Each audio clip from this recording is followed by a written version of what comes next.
Tomorrow, the campus queen, Claire Sterling, will be studying in the library, 3rd floor, Section A. I'll show up as Ethan Cole, heir to the Cole fortune, and humiliate her with a check for $1 million to make her stay away from that nobody, Leo Vance. Step 1 of the perfect villain playbook, complete. After writing the entry, I closed the journal, ready to embrace my destiny as the bad guy. The next day, I arrive at the library right on time. But things didn't go according to the script. Leo, who was supposed to be there, was nowhere in sight. Instead, Claire Sterling, holding a journal identical to mine, was standing right in my way. Her fair cheeks flushed a delicate pink. She held the journal out to me, pointing to the passage I'd written last night. Her voice was barely a whisper, but it cut straight through the silence. Ethan, I don't want the $1 million. I'll go with you. But can you please stop pretending? My brain stalled for a full 3 seconds. What the hell? This wasn't in the script. According to the original novel's plot, I, Ethan Cole, the good-for-nothing villain from Powerhouse Family, was supposed to arrogantly slap $1 million check on the table and tell Claire to stay away from the protagonist, Leo Vance. Then Leo, who was supposed to be reading quietly nearby, would accidentally overhear. He'd step up, deliver some righteous monologue about how the mighty will fall and the underdog will rise, and successfully win Claire's heart. And I would become the first stepping stone on their road to romance, a stupid XP pack for them to level up. But now, where was Leo? Why did Claire have my journal? And why was she blushing? Also, what did she mean stop pretending? What was I pretending? Was I not acting villainous enough? I looked at the journal in her hands. It was a perfect copy of the one I kept on my nightstand. An absurd thought flickered in my mind. This journal, where did you get it? I asked, my voice a little hoarse. Claire blinked her crystal-clear eyes and murmured, "When I woke up this morning, it was just there, on my pillow. I thought it was some kind of prank, but..." She paused, her eyes shining as she looked at me. "But the plans you wrote inside are incredible. You've put so much thought into dealing with Leo.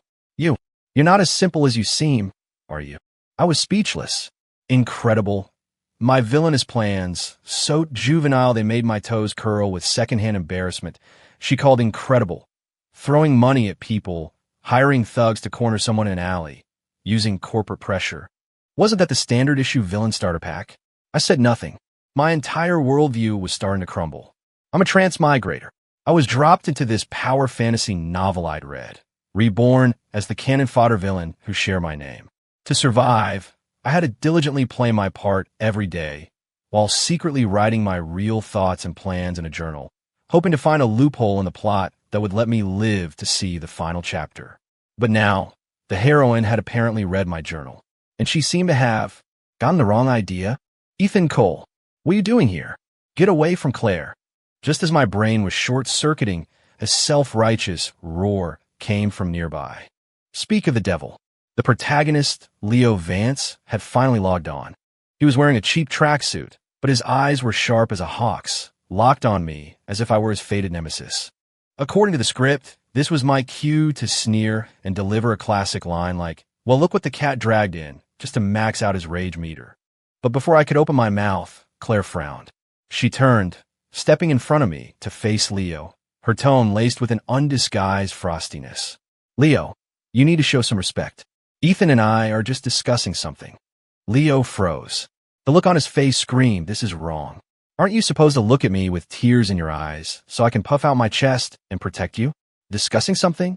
Leo's gaze, full of suspicion and hostility, landed on me. "Claire, don't let him fool you. These trust fund babies are all the same. He's just trying to take advantage of you." Wow, he was really painting with a broad brush. I was about to play along with a classic villain line like, "So what if I am? What are you going to do about it?" But Claire's frown deepened. "Leo, who I'm friends with, is my decision, not yours to dictate," she said coldly. "Besides, I know what kind of person Ethan is better than you do." With that, she actually took my wrist, tilting her head up to look at me with a spark of encouragement in her eyes. "Ethan, let's go. Don't waste your time on him." A soft, warm sensation spread from my wrist. I was completely numb. This plot, not even a rocket could go this far off course. The heroine was ditching the hero and running off with the villain. Right in front of him, Leo was utterly dumbfounded. He just stood there, watching us leave, his expression shifting from anger to confusion, and finally to a deep, venomous resentment. I could feel his glare burning a hole in my back. It wasn't until Claire had pulled me out of the library that I finally found my voice. Claire, you. She stopped and let go of my hand, her cheeks turning an even deeper shade of red. Sorry, that was just. The circumstances called for it, she mumbled, looking down. Then, as if remembering something, she looked up and pushed the journal into my hands. Here, this is yours. She looked me dead in the eye, her expression incredibly earnest. Ethan, I only read today's entry. I believe you're not a bad person. Those plans you made, there has to be a deeper meaning to them, right? I stared into her eyes, which were screaming, I get you, and was at a complete loss for words. Lady, what kind of fanfiction are you writing in your head? I'm just a cannon fodder villain trying not to die. My only plan is to figure out how to fail spectacularly, but slowly. Back at the sprawling Cole family mansion, I threw myself onto the king-sized bed, feeling mentally and physically exhausted. Everything that happened today had completely derailed my plans. I picked up the culprit, the journal, and opened it to the first page. Name, Ethan Cole. Status, primary antagonist. Mission, follow the original plot and complete the villain storyline. Warning, severe plot deviation detected. Host must correct course immediately. The words, written in blood-red ink, hadn't been there before. Below them was a smaller line of text. Special function. A copy of your daily journal entry will be randomly delivered to one of the story's core female protagonists. My vision went dark. So this was my special power. You call this a special power? This is a goddamn death warrant. I'm a villain, writing every day about how to screw over the hero and manipulate the heroines, and you're delivering my playbook directly to the victims? That's like giving my opponent the answer key before a test and begging them not to cheat. Wait, I suddenly remembered Claire's bizarre reaction today. She'd read my journal, but instead of being scared or disgusted, she thought I was incredible and had a deeper meaning. A bold idea began to form in my mind. What if I used this journal to my advantage? What if I wrote things that looked like villainous plans on the surface, but could be misinterpreted by the heroines? The more I thought about it, the more plausible it seemed. If I followed the original plot, I was dead anyway. Might as well go for a long shot. With that thought, I picked up my pen, took a deep breath, and wrote a new entry. The Claire Sterling angle is a temporary failure. That guy Leo Vance has too much plot armor. Looks like I'll have to start with the second heroine, the Ice Queen CEO, Isabella Rossi. Isabella Rossi, head of Rossi Enterprises. A classic workaholic with an icy demeanor who despises slick, spoiled playboys. One of Leo's biggest future backers and romantic interests. Plan A. Tomorrow, I'll go to Rossi Enterprises. Posing as a representative from our family's partnership, I'll harass her. I'll make unreasonable demands, like insisting she have dinner with me, forcing her to despise me. This will perfectly set the stage for Leo to look like a hero in comparison. Plan B. If harassment doesn't work, I'll use my family's power to launch a hostile takeover of Rossi Enterprises, creating a corporate crisis. That way, Leo can swoop in as a business prodigy, help Isabella solve her problems, and naturally win her over. Yep, that's the plan. I'm really going the extra mile to be a good stepping stone. Tomorrow, I have to make her hate me. Finished, I close the journal, satisfied.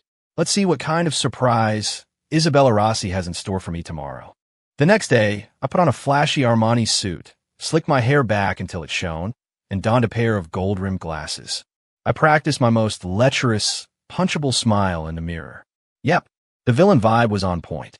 I drove an equally flashy Lamborghini, tearing down the road until I reached the Rossi Enterprises building. Rossi Enterprises, one of the city's corporate giants, worth billions. My family, the Coles, were true titans of industry, with assets easily 10 times that of the Rossis. That's why in the original story, I could so easily cause trouble for Isabella. I strode into the glittering lobby.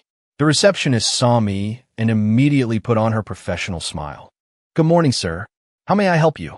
I'm here to see your boss, I said, taking off my glasses and giving her a look that screamed, I own this place. My tone was slick with arrogance. Tell her Ethan Cole is here to see her. The receptionist's smile faltered for a second, but she remained polite. Do you have an appointment, sir? An appointment?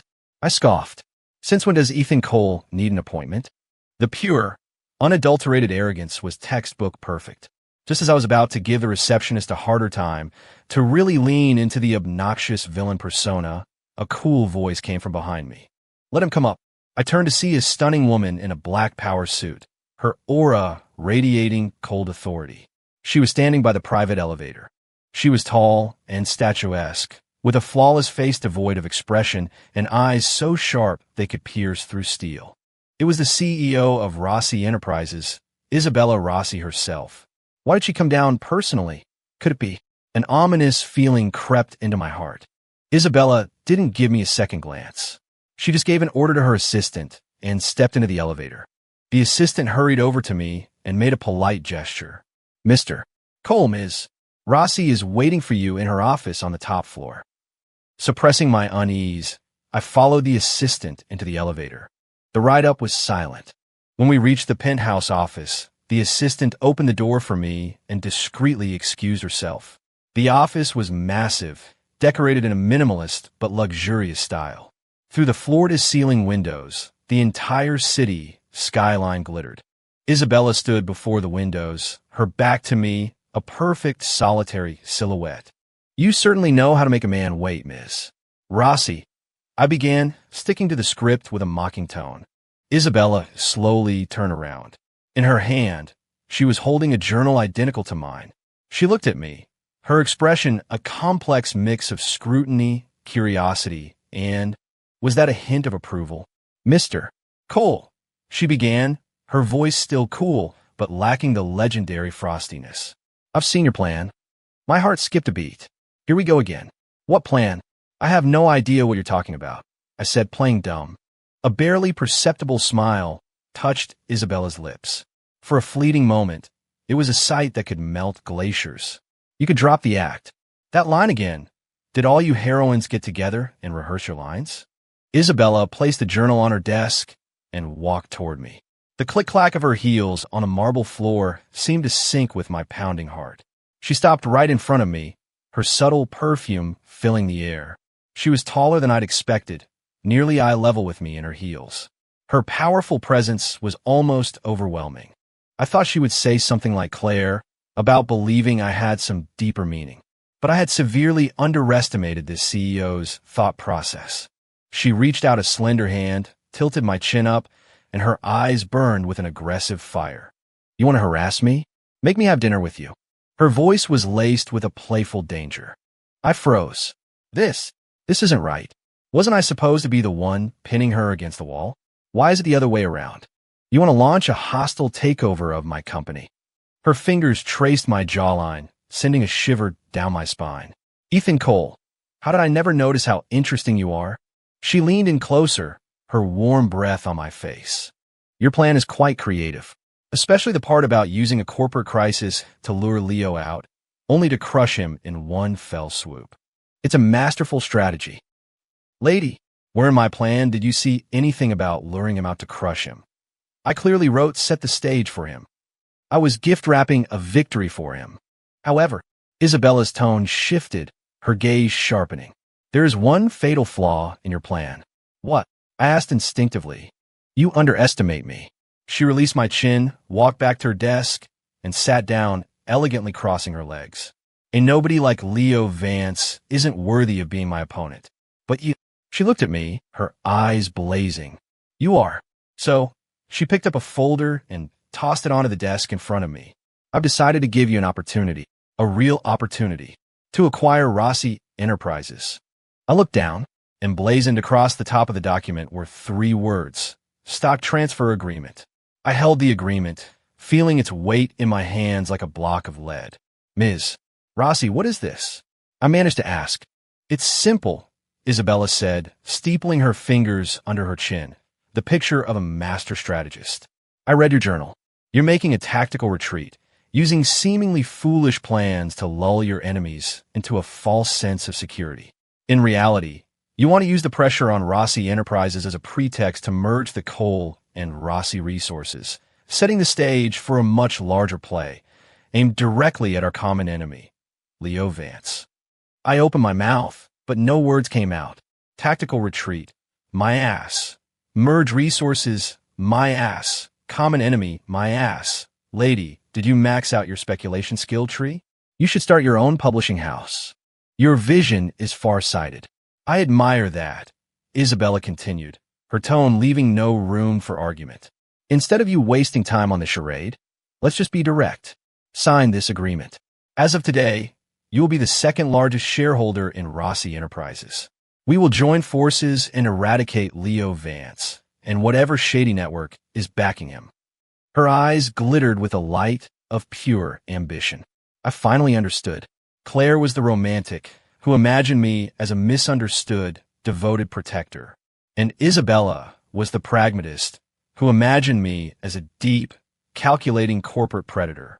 They both saw in my journal exactly what they wanted to see. This world was insane. So, what do you say, Mr. Cole? Dare to play a bigger game? Isabella watched me, a challenge in her eyes. What could I say? I wasn't about to turn down free shares of a billion-dollar company. Besides, teaming up with Isabella to take on Leo seemed a lot safer than being his personal stepping stone. All right, I said, picking up the pen and signing my name. A pleasure doing business with you, Miss Rossi. Isabella smiled, satisfied. Now, you can make your demands, she said. For instance, me having dinner with you? I looked at her stunning face and felt a mischievous urge. Dinner won't be necessary, I said, mimicking her earlier move by leaning forward on the desk, looking her straight in the eye, and lowering my voice. However, I find myself much more interested in you. I expected her to be angry, or at least flustered. Instead, Isabella just paused for a second, then her smile widened. She stood up, walked around the desk, and wrapped her arms around my neck. She whispered in my ear, her breath warm and fragrant, in a voice only I could hear. The pleasure is all mine, but you'll have to wait until we've taken care of all our little problems. With that, she planted a cool, fleeting kiss on my cheek. I, the villain, on my first day on the job, not only failed to make an enemy, but also got a massive stake in a corporation and was kissed by the Ice Queen CEO? What is happening? Leaving Rossi Enterprises, I felt like I was waking from a dream. Driving my Lamborghini home, Isabella's last words echoed in my head. Taking care of all our little problems. The problem, of course, being Leo. It seemed my conflict with Leo was no longer just a plot requirement. It was now a fight to the death. The moment I got home, I opened my journal. Just as I expected, the blood-red words on the first page had been updated. Warning: severe plot deviation.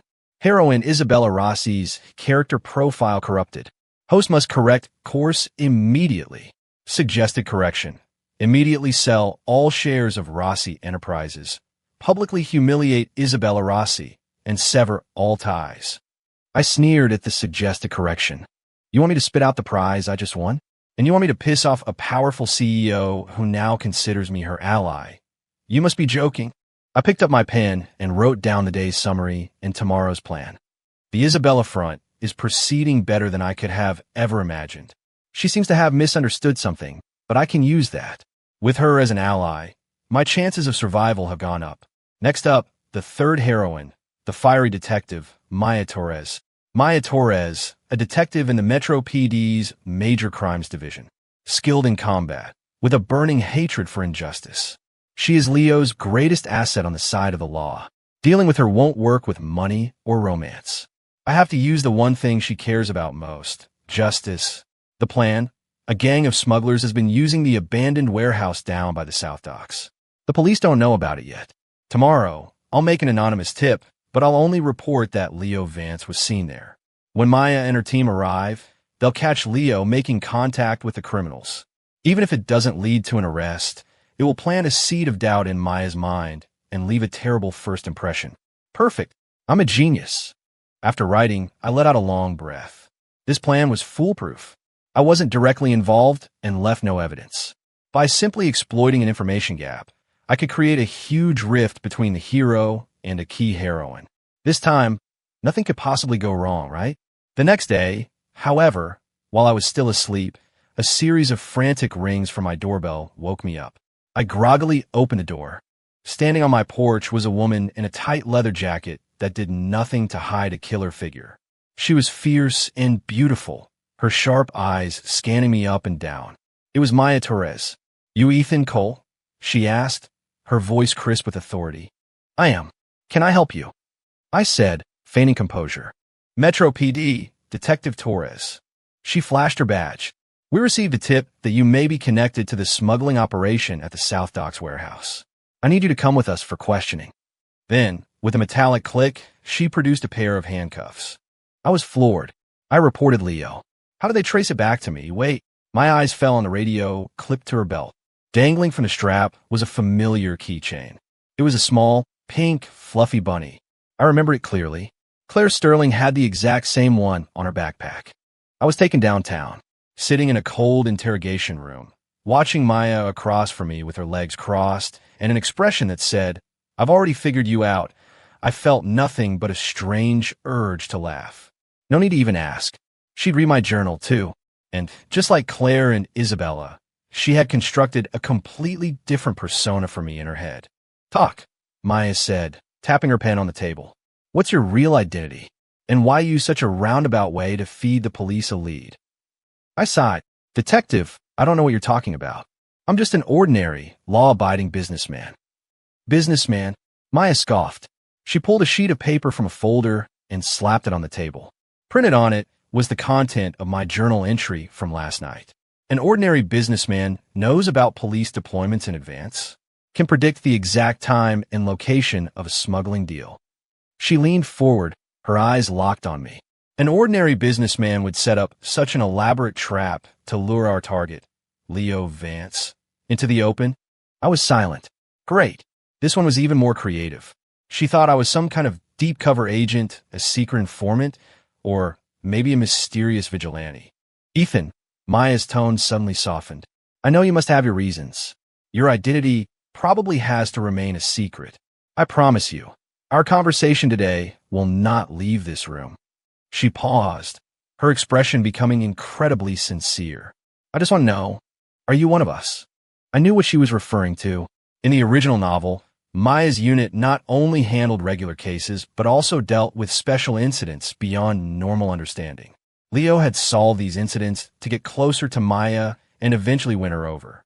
Now, Maya clearly thought I was a member of some clandestine organization. This misunderstanding was far more dangerous than the other two. How was I supposed to answer? If I said yes, what proof did I have? I was just a rich guy. If I said no, from the look on her face, she would probably think I was just maintaining my cover. "Detective, you've really got it wrong." I decided to try a different tack. "I just found out about this through certain special channels." "Special channels?" Maya's eyes lit up. "Which agency? CIA? FBI working off books?" "Lady, do you read spy novels?" "Neither," I said, shaking my head and putting on a world-weary expression. "It was from a place you don't want to know about." I was being deliberately vague and mysterious. Sometimes, the unknown is the most powerful deterrent. Sure enough, Maya's expression grew serious. She was probably already writing an 8 million-word tragic backstory for me in her head about my time as a deep cover agent. "I understand," she said, standing up and giving me a crisp, formal nod. "Mr. Cole, thank you for your service to the people of this city. We were out of line today." She put away the handcuffs and personally opened the interrogation room door for me. "By the way," she said, turning back at the doorway and handing me a business card, "this is my personal number. In the future, if you have any operations that require police cooperation, you can contact me directly." She put a special emphasis on the word cooperation. I took the card, looking at the familiar number, a mix of emotions churning inside me. I, a villain, was now exchanging numbers with a cop, getting ready to collaborate on cases. This plot was getting more ridiculous by the second. After that day at the police station, my life changed dramatically. Claire texted me every day, asking how I was, sometimes inviting me to study with her at the library. Of course, every time, Leo would happen to show up, only to be mercilessly shut down by Claire. Watching the novel's original hero get shot down by the woman he was supposed to end up with, the feeling was indescribably satisfying. Isabella was a woman of action. She sent me Rossi Enterprises' entire future development strategy and core project data, calling it information sharing between allies. She even used her connections to clean up several messes the original Ethan had left behind within the Cole family empire, solidifying my own position. As for Maya, she now saw me as a mysterious ally. She would occasionally send me encrypted emails containing cold cases, asking for my insight. What insight could I offer? I just relied on my memory of the novel, picked out cases Leo was supposed to solve, and casually leaked key clues to her. The result? Maya's case solve rate skyrocketed. She earned several commendations and was on the fast track to becoming the youngest captain in the department's history. And Leo, who was supposed to be the star of these cases, was left with nothing. Every time he tried to make a move, Maya had already solved the case. That night, as usual, I sat down to write my villain's plan in my journal. The three main heroines are in chaos, but it's not enough. Leo's greatest power is his near-magical medical knowledge and his mastery of ancient martial arts. To truly defeat him, I must first take out his pawns. Target: Don Marino, the undisputed king of the city's underworld. He is terminally ill and doesn't have long to live. In the original plot, Leo will cure him, winning the loyalty of the entire criminal underworld, which becomes a huge source of his power. The plan: tomorrow, Don Marino's granddaughter, Sophia, is hosting a birthday party for all the city's elite. Leo will definitely crash it to get to the Don. My job is to get there before him and give the Don a special gift, a top-of-the-line coffin. This act will undoubtedly infuriate the Marino family, making them my sworn enemies. That way, when Leo cures the Don, the Marinos will focus all their power on destroying me. I will once again have perfectly played my role as a cannon fodder character who draws all the fire. I'm so noble, sacrificing myself for the integrity of the plot. Finished, I went to sleep content. But I had no idea that tonight's journal copy wouldn't be going to Claire, Isabella, or Maya. It floated through the night and landed on the bedside table of another young woman. That woman was Don Marino's granddaughter, Sophia Marino, a character who, in the original novel, had a minor role but was fiercely loyal to Leo, the ultimate sidekick. Sophia Marino's birthday party was held at the family's private estate. It was an extravagant affair, with a guest list that included nearly every influential person in the city. As the heir to the Cole family, I was naturally on the list. I drove up to the estate gates, where two men in black suits stopped me. "Mr. Cole, please wait." I rolled down the window and raised an eyebrow. "What? Am I not welcome?" "That's not it," one of the guards said, his face impassive. "Miss Sophia is waiting for you. She asked that you come in alone." My stomach dropped. What now? I had my driver take the car and walked into the estate alone. After crossing the garden, I reached the entrance to the ballroom. A young woman in a white ball gown, looking like a princess, was standing there, seemingly waiting for me. It was Sophia Marino. Her eyes lit up when she saw me, and she immediately gathered her skirts and ran over. "Ethan, you're finally here." Her voice was sweet with a girlish charm. I frowned. "Ethan, since when were we on a first-name basis?" "Miss Marino, we—" "Oh, don't be so formal," Sophia said, linking her arm with mine and pulling me toward the ballroom. "Grandpa's waiting for you in his study. He has something very important to discuss with you." I was completely baffled by her sudden warmth. Her hold in my arm drew stares from the other guests. Everyone knew the Marinos and the Coles were bitter rivals in business. The two families never associated with each other. But now, the Marino family's beloved princess was acting so familiar with the Cole family heir. This was a lot to process. I was half pushed, half pulled up to the second-floor study. Inside, an old man with a gaunt face but eyes that were still sharp was sitting in a large armchair. It was Don Marino. When he saw me, he struggled to stand. "Ethan, my boy, welcome. Forgive an old man for not greeting you at the door." His voice was raspy and weak. "Grandpa," Sophia rushed to his side. "Don't get up. The doctor said you need a rest." I stood there, watching the two of them, my mind racing. This was all wrong. Their attitude wasn't directed at an enemy who was about to deliver a coffin to their door. It was like they were greeting a savior. Could it be? "My boy," Don Marino wheezed, gesturing to the chair across from him. "Please sit." He looked at me with an expression full of gratitude and guilt. Sophia told me all about your plan, the Don said, his voice quiet but firm. I am ashamed to think that you would be willing to tarnish your own name, to go to such lengths just to warn my family about that wolf, Leo Vance. I was speechless. Right? Another one. Did you people all attend the same academy for creative misinterpretation? Ethan, don't be upset with Grandpa, Sophia explained from the side. She, too, was holding a copy of my journal. Leo really did come to see Grandpa a few days ago. He said he could cure his illness, but only if the Marino family swore allegiance to him. Grandpa was so sick, he almost agreed. She clutched her chest, as if in relief. Thankfully, I saw your journal yesterday. That's when I realized Leo isn't some miracle doctor. He's just an ambitious predator trying to swallow our family whole. What could I say? I just remained silent, putting on an expression of profound mystery, as if I was too noble to take credit. My boy, the Don gripped my hand. His grip was weak, but the gratitude was heavy. Don't you worry. I may be old, but I'm not senile. From this day forward, the Marino family is with you. We will do anything to help you get rid of that menace, Leo Vance. I looked at the Don's loyal face and suddenly felt a little tired. I just wanted to be a simple villain and get through the story.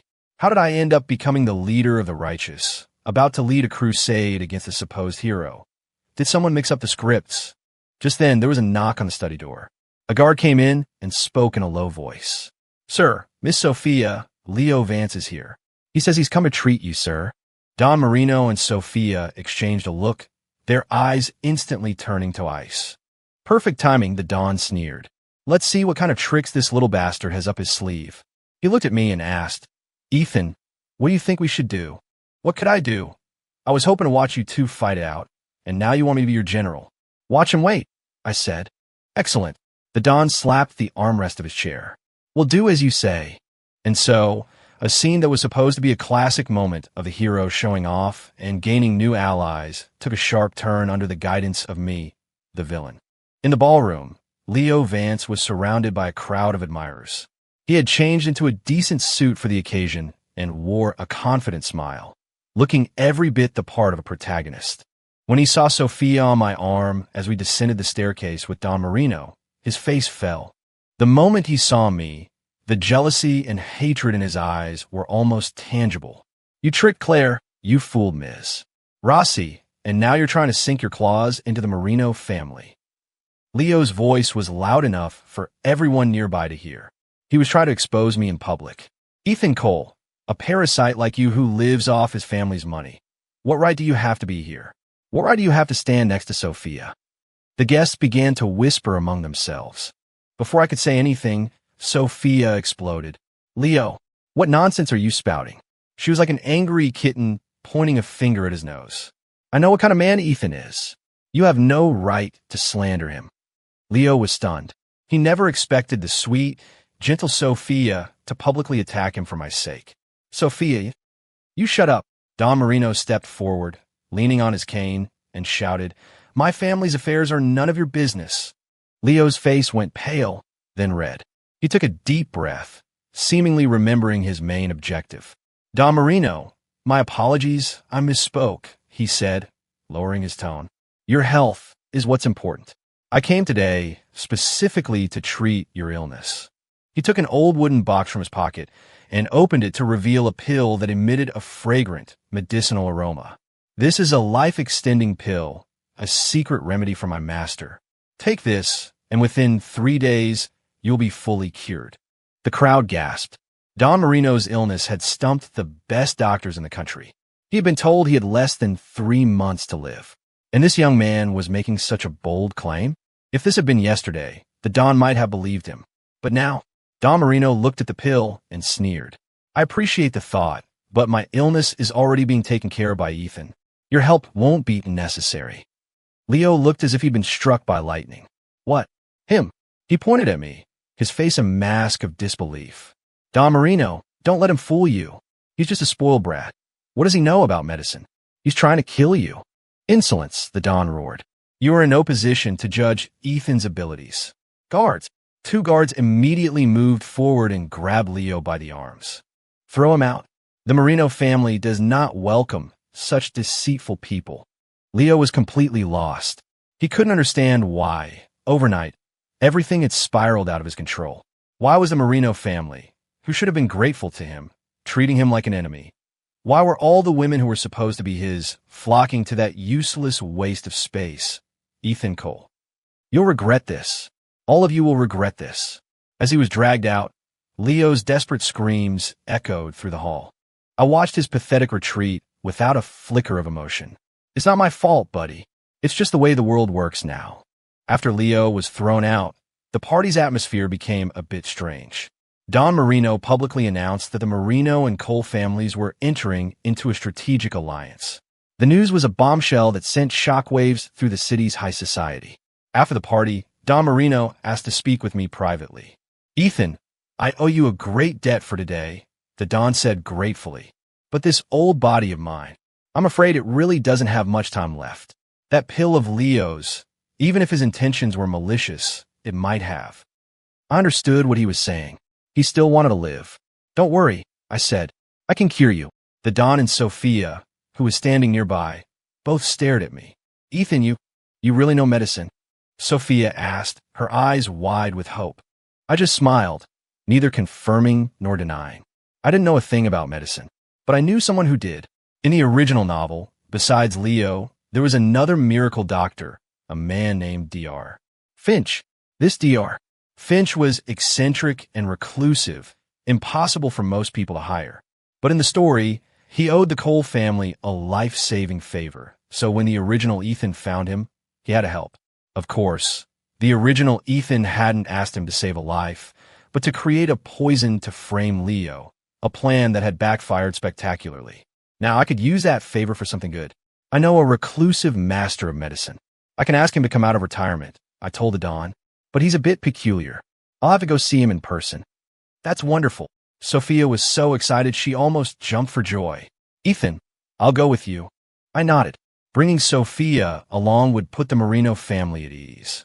The next day, Sophia and I drove to a secluded courtyard house on the outskirts of the city, following the address from my memory. This was where the great Dr. Finch lived. I knocked on the door.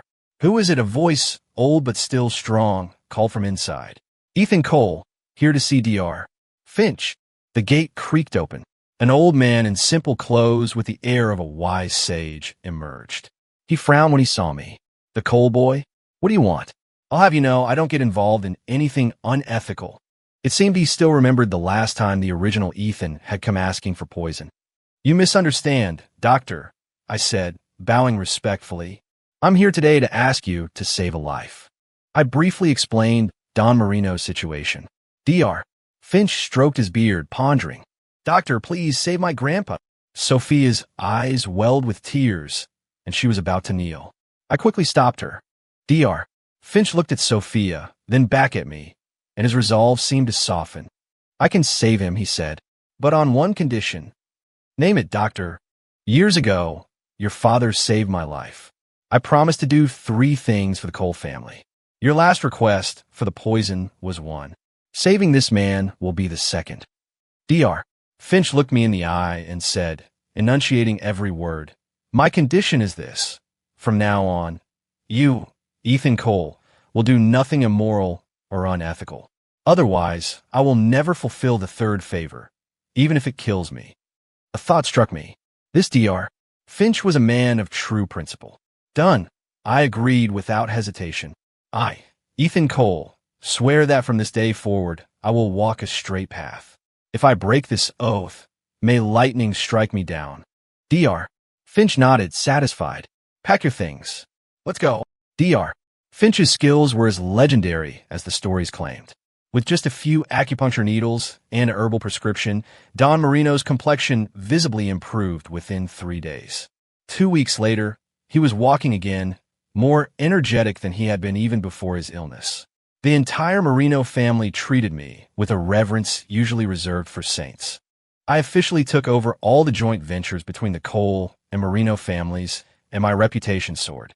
The city's elite whispered that the once useless Cole heir had undergone a miraculous transformation, becoming a titan of industry overnight. Of course, none of this would have been possible without Isabella's support. That woman was a business genius. She helped me analyze markets, formulate strategies, and handle thorny issues, essentially becoming my full-time chief advisor. Our relationship deepened through our work together. As for Claire, she remained my pure, innocent moonbeam. She didn't care about my newfound status or wealth. She just liked sitting with me in the library, enjoying the peace. She said that watching me read seriously made her feel calm. Only I knew I wasn't reading textbooks. I was studying the original novel, trying to predict Leo's next move. Maya was also thriving. With my unintentional tips, she cracked several major cases, even exposing a mole within the police department. Her initial suspicion of me had transformed into 100% trust and admiration. She was always saying I had the aura of someone who guards the light from the shadows. I didn't know whether to laugh or cry. Everything seemed to be moving in the right direction.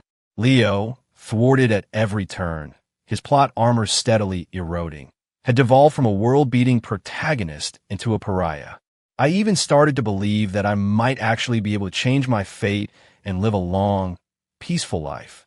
Until one night, after I finished my journal entry, a new line of blood-red text appeared on the page. Final chapter warning. The Chosen One's destiny is fading.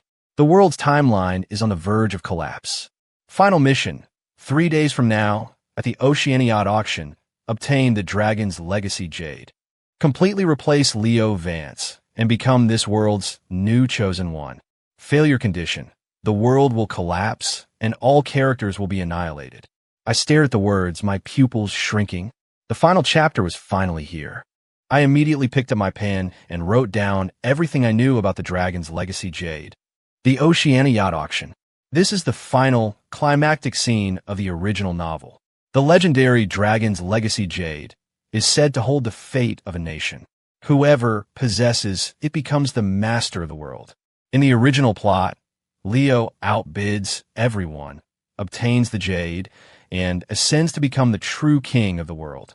And I, as the final boss, will of course be there. My role is to get into a bidding war with Leo, drive the price to an astronomical figure, and then, when he can't pay, humiliate him mercilessly.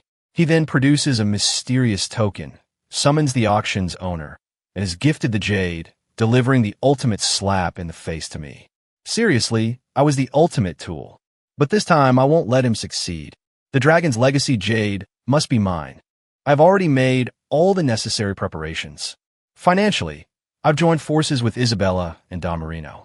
We've pooled all our liquid assets, over $100 billion. For security, Don Marino has sent his most elite team of bodyguards. Dr. Finch has also agreed to come with me, in case Leo gets desperate and resorts to violence.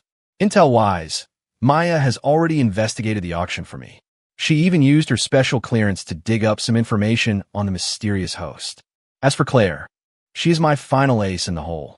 This time, I will make Leo Vance suffer a complete and utter defeat. After writing this declaration of war, I let out a long breath. I had put everything I had into setting this trap. I didn't know who would receive the journal copy this time, but whoever it was, she would understand my resolve. This was a battle I could not afford to lose. However, I had miscalculated one thing. That night, the journal was copied 4 times. Claire, Isabella, Maya, and Sophia each received one. 3 days later, on the open ocean, a colossal, hyper-luxurious yacht, the Star of the Sea, sat anchored in international waters, the venue for tonight's auction. Every person who boarded this vessel was a member of the world's absolute elite. I had just stepped onto the deck with Dr. Finch and the Marino security team when I saw 3 beautiful figures. Isabella was in a black evening gown, an elegant and formidable dark queen. Sophia wore a pink princess dress, looking sweet and charming. And Maya, she was in her police uniform, looking sharp and powerful, though completely out of place in a sea of tuxedos and gowns. The 3 of them seemed to have coordinated, standing together like a vision. "What are you all doing here?" I asked, surprised. "It's the final battle. How can we miss it?" Isabella said with a smile that could launch 1,000 ships. Ethan, we're here to cheer you on, Sophia said, making a little fist. Maya looked at me seriously. I've secured a special operations permit. I'm in charge of security tonight. Don't worry, no one is going to cause any trouble here. I looked at them, a warmth spreading through my chest. I wasn't fighting alone anymore. Just then, a commotion broke out nearby. I turned to see Claire Sterling, escorted by several guards, also boarding the yacht. She was wearing a stunning white gown that shimmered like moonlight, looking like an otherworldly fairy. She seemed surprised to see us, but quickly walked over. Ethan, you're all. Claire, what are you doing here? I asked. Before Claire could answer, Isabella, looking at her thoughtfully, seemed to put the pieces together. Miss Sterling, could it be that the owner of this yet has some connection to you? A light blush colored Claire's cheeks as she nodded. It's a family business. I was stunned. Isabella, Maya, and Sophia were stunned. Holy crap, you have got to be kidding me. The mysterious, all-powerful figure who gifts Leo his ultimate prize in the original novel is from Claire's family. I always thought she was just a pretty girl next door from a well-off family. I never imagined she was the one with the deepest connections. You saw my journal, didn't you? I asked her with a wry smile. Claire nodded, her expression complicated. Ethan, I don't know what to do. On one hand, they're my family's rules, and on the other. She trailed off, but I knew what she meant. The rule was to give the dragon's legacy jade to the chosen one, and that person was originally supposed to be Leo. Don't worry about it, I said, patting her shoulder. Tonight, I'm going to win it my way. Fair and square. My gaze swept over the crowd and landed on a lone figure in the distance. Leo. He was here. He was wearing a faded, ill-fitting suit that clashed with the opulence around him. His eyes were dark with malice and resentment. He looked like a cornered wolf, ready for one last, desperate attack. Our eyes met across the deck, and sparks seemed to fly. I knew that tonight, one of us would fall. The auction began. The hall was packed, the air electric with anticipation. The first few items were priceless treasures, but I wasn't interested. I had only one target. Finally, the main event was wheeled onto the stage. It was a piece of jade, a vibrant, translucent green, carved with 9 divine dragons. It rested in a crystal case, pulsing with a soft, inner light. The dragon's legacy jade. The entire hall fell silent. Everyone could feel the immense, mystical energy radiating from it. The dragon's legacy jade. Bidding starts at $10 billion. The auctioneer's voice trembled slightly. Each new bid must be an increment of at least $1 billion. The moment he finished speaking, Leo's voice boomed through the hall. I bid $1. An uproar erupted. Everyone stared at Leo like he was insane. Was this a joke? The auctioneer's face turned pale. Sir, please do not disrupt the proceedings. I'm not joking, Leo said, standing up, a manic gleam in his eyes. This jade was always meant to be mine. None of you have the right to bid against me. He pulled a weathered token from his coat. To see this token is to see the owner. I command you to give me the dragon's legacy jade. The moment the auction official on the stage saw the token, his expression changed. It was the highest level crest of the Sterling family. Sweat beaded on his forehead. He was about to speak when Claire's cool voice came from our private box. That token was stolen from my family 10 years ago. Leo Vance, you're under suspicion of grand larceny. I am formally reporting this to the authorities. As she spoke, Maya burst through the doors with a team of heavily armed tactical officers. Leo Vance, you're under arrest. Leo was completely paralyzed. He never could have imagined that his ultimate trump card was a stolen item, and that the owner was here, and the police arrived instantly. This wasn't how the script was supposed to go. No, this isn't real. You're all in on it. You're all trying to destroy me. Leo screamed, trying to fight back. But Don Marino's seasoned bodyguards were already on him, pinning him to the floor. A climactic scene that was supposed to be the hero's triumphant comeback ended in an absurd, pathetic whimper. I watched as they slapped handcuffs on Leo and dragged him out like a stray dog. I felt no joy, only a quiet sense of finality. It was over. It was all over. Now, the auction will continue. Claire's voice broadcast throughout the hall. The dragon's legacy jade. The bidding starts at $10 billion. I raised my paddle. $100 billion, I said calmly. The room was dead silent. No one dared to bid against me. In the end, I acquired the dragon's legacy jade for $100 billion. The moment the cool, smooth jade was placed in my hands, I felt the entire world shift. A warm, powerful energy flowed from the jade into my body, cleansing me from the inside out. A grand voice echoed in my mind. Destiny has been rewritten. The timeline is resetting. A new king is born. I closed my eyes. When I opened them again, the world seemed sharper, more vibrant. I knew that from this moment on, I, Ethan Cole, was the new protagonist of this world. The yacht sailed for home. I stood on the deck, feeling the sea breeze, watching the sun rise over the horizon. Claire, Isabella, Maya, and Sophia stood quietly behind me. "Thank you," I said, turning to face them, my voice filled with genuine gratitude. Without them, I never would have made it this far. "Do we really need to thank each other?" Isabella said, rolling her eyes with a flirtatious charm. "Exactly. Ethan, you'd better be good to us from now on." Sophia added with a playful wink. Maya just looked at me, her eyes shining. Claire came to my side and rested her head on my shoulder. "Ethan, what are your plans now?" I looked at the rising sun and smiled. Before, all I wanted was to survive. Now, I think I want to make this world a little more interesting. I took out the journal that had changed my life, turned to a new page, and wrote one final line. New plan. See where things go with 4 incredible women. Finished. I tossed the journal into the vast, open sea. From now on, my life didn't need a script. My destiny was mine to write. Behind me, I could hear the sound of 4 women laughing.